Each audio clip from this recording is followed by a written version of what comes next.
वो जो जिस गांव को गोद लिया है, बटिया गांव को, जमुई चिराग पासवान जी, क्या क्योटो जापान बन गया? मोदी साहब का सपना को साकार किया उन्होंने, पिताजी के सपना को साकार किया। 22 लाख जनता का उम्मीद पे खड़े हुए नहीं हुए, इसीलिए ये रन छोड़ करके, मैदान छोड़ करके हाजीपुर आ रहे। ये दोनों चाचा भतीजा बड़का ठग है। इलेक्ट्रॉनिक सिटी कब बनेगा?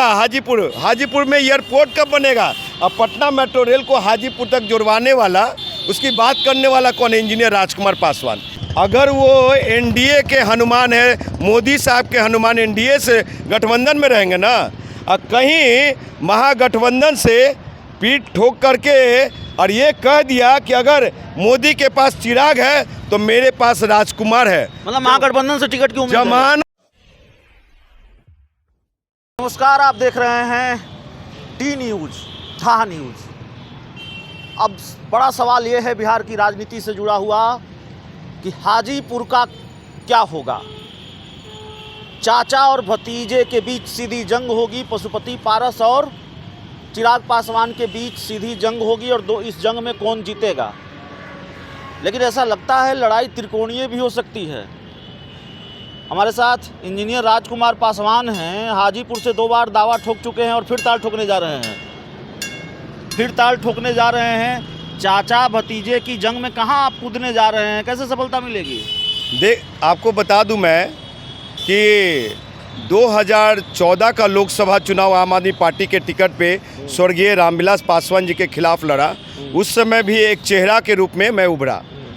19 में निर्दलीय लड़ा, पशुपति कुमार पारस जी का दांत खट्टा करने का काम किया, और तीसरा स्थान हाजीपुर की जनताओं ने मुझे दिया। और पारस जी को लगा कि हमको कोई चैलेंज करने वाला है।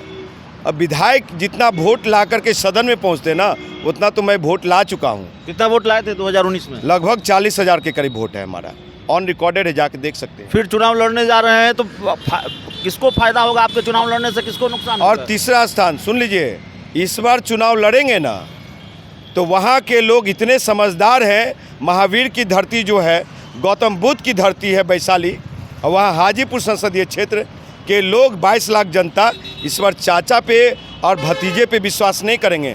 दोनों का कार्यशैली को देख चुके हैं। वो जो जिस गांव को गोद लिया है, बटिया गांव को, जमुई चिराग पासवान जी, क्या क्योटो जापान बन गया? मोदी साहब का सपना को साकार किया उन्होंने, पिताजी के सपना को साकार किया। 22 लाख जनता का उम्मीद पे खड़े हुए नहीं हुए, इसीलिए ये रन छोड़ करके, मैदान छोड़ करके हाजीपुर आ रहे। नहीं, रन छोड़ के हाजीपुर नहीं, वो कह रहे हैं मैं अपने पिता से नजरें नहीं मिला पाऊंगा, मेरे पुत्र का काम होता है पिता के अधूरे सपने को पूरा करना। अभिषेक जी ये बताइए कि वैशाली जिला के जनता से ये कैसे नजरें मिलाएंगे? स्वर्गीय रामविलास पासवान जी कहते थे कि हाजीपुर मेरी माँ है, और ये नालायक सांसद, नालायक बेटा, समझे, जो कि उस पुत्र को हाजीपुर की अपनी माँ से मिलने नहीं दिए और उनको यहाँ पटना में जला दिया। जलाना चाहिए था कोनहरा घाट पे, अंतिम दर्शन कराना चाहिए था हाजीपुर के लोगों को, समझे, तो नहीं करने दिया। ये चिराग पासवान दलित विरोधी हैं, दलित हितैषी नहीं है। समाज को उस जगह पे ले जाके खड़ा कर दिया है जहाँ पे बर्बादी के सिवा कुछ नहीं मिलेगा। ये दोनों चाचा भतीजा बड़का ठग है। चाचा भतीजा मान लीजिए आप कह रहे हैं कि ठग हैं, तो फिर आपका क्या विजन है हाजीपुर को लेकर? आप कह रहे हैं कि हाजीपुर में हम लड़ेंगे, हाजीपुर में हम चैलेंज देंगे। विजन है अभिषेक जी, जानते क्या विजन है? मोदी साहब, चाचा पशुपति कुमार पारस जी, अब भाई चिराग पासवान जी, वंदे भारत ट्रेन सिर्फ पटना से रांची क्यों, हाजीपुर से कलकत्ता और हाजीपुर से लखनऊ क्यों नहीं? मोदी साहब, भाई चिराग पासवान, हाजीपुर में एम्स कब मिलेगा? पारस चाचा, आपको बता दूं कि अटल जी के सरकार में स्वर्गीय रामविलास पासवान जी कहते थे कि हाजीपुर इलेक्ट्रॉनिक सिटी बनेगा। वो कहाँ चला गया? हैदराबाद। एक आखिरी सर एक मिनट, तो इलेक्ट्रॉनिक सिटी कब बनेगा? हाजीपुर में एयरपोर्ट कब बनेगा? अब पटना मेट्रो रेल को हाजीपुर तक जुड़वाने वाला, उसकी बात करने वाला कौन है? इंजीनियर राजकुमार पासवान। ये विजन है साहब हमारे पास। नहीं, एक आखिरी सवाल हमारा है, आप चिराग पासवान से लड़ने जा रहे हैं, उनके मुकाबले आप उनको कैसे उनका मुकाबला कर पाएंगे?